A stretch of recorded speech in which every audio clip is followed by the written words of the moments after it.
After losing 40 kilograms, I would say that my eating is pretty good for the most part. But I noticed that sometimes, even after eating all the right things, I sometimes had digestive issues that affected my mood and productivity. I would usually contemplate an elimination diet. It takes time and it is harder to isolate the problem for sure, as it might be something specific within a meal. So you might not necessarily be um, sensitive to pizza, but you might be sensitive to gluten that is sometimes found within pizza. So I decided I would do a food sensitivity test, and I'm going to be sharing with you my discoveries. You guys will not believe the things that I am sensitive to.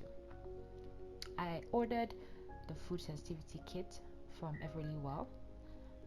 It's a kit, it's a home kit, so you order it online, you get it delivered, and you do the test on yourself. All right, pretty easy. I'm not afraid of blood or needles. Um, Being that my father was a doctor, so all of those things didn't really bother me. And I ordered it online. The test was delivered to me in 2 days. I did the test in a few minutes, and then I shipped it back. Um, and waited another 3 days to get my results.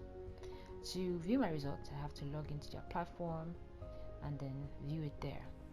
The food sensitivity kit tests for over 90 food items, and the results range from low to high reactivity. So there's certain meals that you have low reactivity to, so you may or may not notice any or have any digestive reactions. And then there's a medium, where you might feel slight discomfort, and then there's the very high reactivity, where some people feel like a lot of pain and maybe stomach ache and bloating for 2 or 3 days and things like that. So that's on the high reactivity side. So the test checks what you're sensitive to on a range of low to high, so low, medium, and high. So my results show that I had mild to low sensitivity to 11 things. All right, so are you ready to know what these 11 things are? Right, so the first thing on my list, this is in no particular order. I had mild reactivity to egg. Yeah, egg.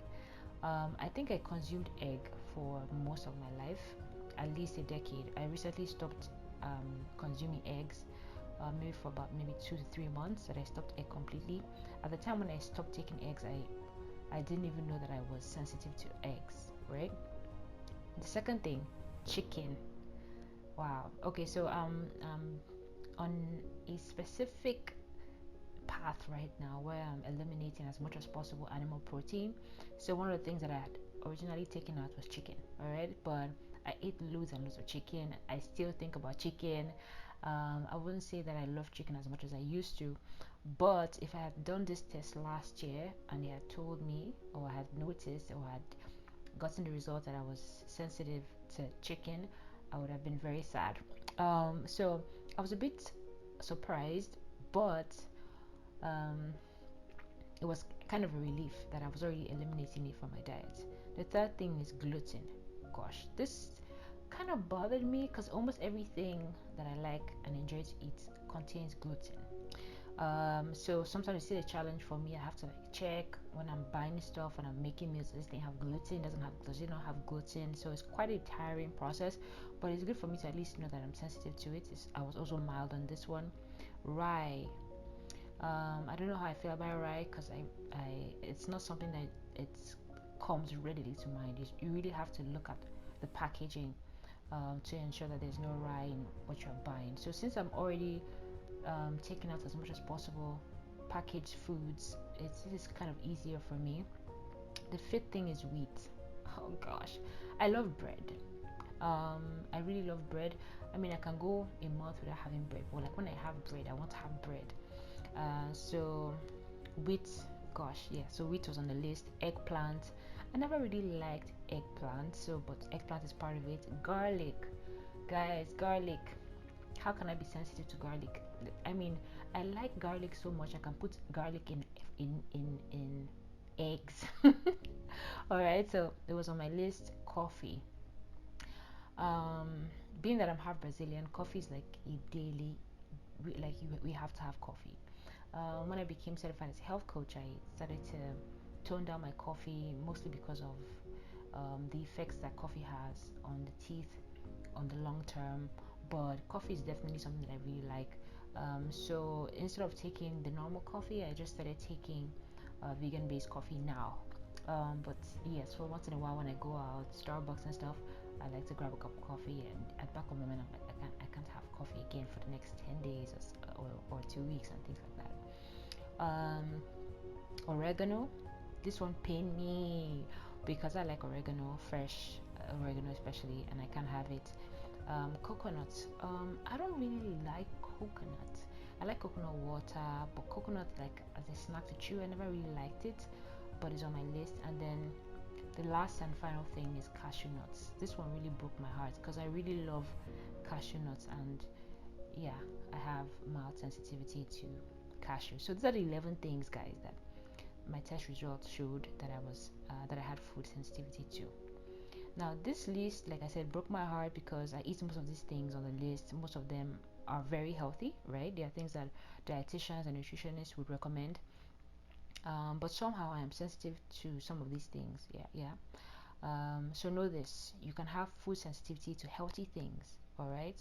So what we consider good food can actually be bad for you. Everyone is different. What works for me may not work for you. So when you focus on getting generic meal plans, specific diets that only focuses on the obvious meals, calorie counting, you may want to add a food sensitivity test first. All right. Now you might actually lose weight, all right, on whatever meal plans that you're placed on, but it doesn't mean that you're going to feel good or feel healthy. All right. um, Sometimes I have people who are very fit, they exercise a lot, but they feel very sickly, and they feel bloated most of the time. They feel very discomforted most of the time. So if you continue consuming foods that you are intolerant to, it's not going to stop. It doesn't matter if that thing is healthy or not. So food sensitivity and food allergy, right, are not the same. I know people confuse it a lot and say, "Oh, I'm allergic to this." You might not be allergic to it. You might just have a food sensitivity. So food allergy is more aggressive, all right? So food allergy usually triggers an immune reaction, while food sensitivity triggers a digestive reaction. A food allergy can cause death, all right, if it's severe.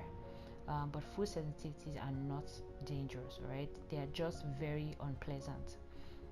Lucky for me, my 11 sensitivities were mild to low. I did not have any high food sensitivity. All right, so this does not mean I cannot have any of these 11 things. It just means that I should have them in moderation, have them spaced out. So maybe chicken once or twice a week, and then pause for 2 or 3 days to see how my body responds. But this is also because my reactions were mild. All right, so if you do a food sensitivity test and your reaction is low, right, it says on the result that your reactivity is high, you might want to have it with much less frequency, maybe once a month. All right, and then if it's really low, then you can have it more times a week, maybe 4 times a week. So now, depending on where you're watching this from, the food sensitivity kit might not be readily available. So plan around it when you travel. When you're in Europe, in the US, try and ensure that you have a food sensitivity test done. If not, you should be able to visit a good lab in your country and have it done there. Um, if not, then you can try an elimination diet. It's tasking, but I guess it's worth it. So you keep a food journal basically, and then write out every single thing that you eat, and then take note of how you feel when you eat them. All right, and then begin to remove the meals that cause some form of discomfort or the other. The challenge most times is when people come to me and say, "Oh, every time I'm feeling this way in the evenings, or I have tummy ache," and then I ask them, "Okay, so what did you eat in the last 24 hours, or what did you eat in the last 48 to 72 hours?" Most people have no idea. They don't even remember, or they remember just the main things like, oh, lunch, breakfast, and dinner, but they don't remember the snacks or the things that they bought in traffic. All right, so keeping a food journal or just taking pictures of everything that you consume will help bring into remembrance what may or may not be affecting your digestive reactions. So thank you for watching Whole. My name is Remi Owadokun, and I am a certified health coach.